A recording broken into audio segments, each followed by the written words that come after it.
other side.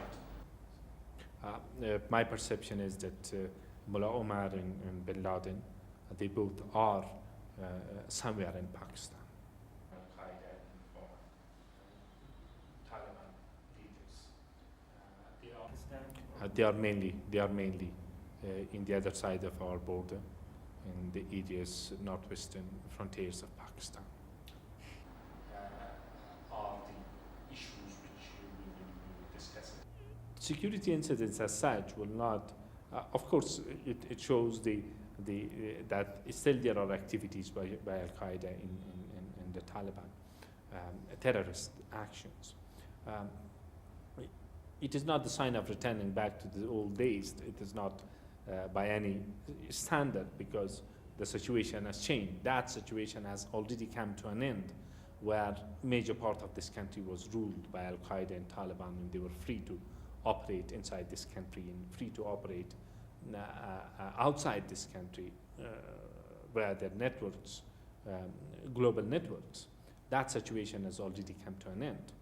But are we saying that there will be no terrorist action or there will be no efforts to destabilize the situation? The answer is yes, there will be those types of activities for some time to come, until the terrorist networks and terrorist groups in the whole region is eliminated. And demand by our people, by our government, whatever. The issue of the presence of the coalition forces in Afghanistan, it is, of course, it will be judged based on the circumstances. I do not believe that the campaign against terrorism, against terror, is a short-term one. It is a long-term campaign.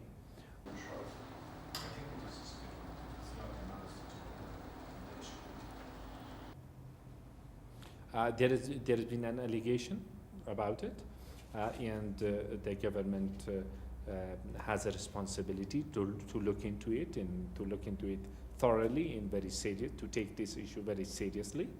But before making a conclusion about it, I think thorough investigation has to be carried out.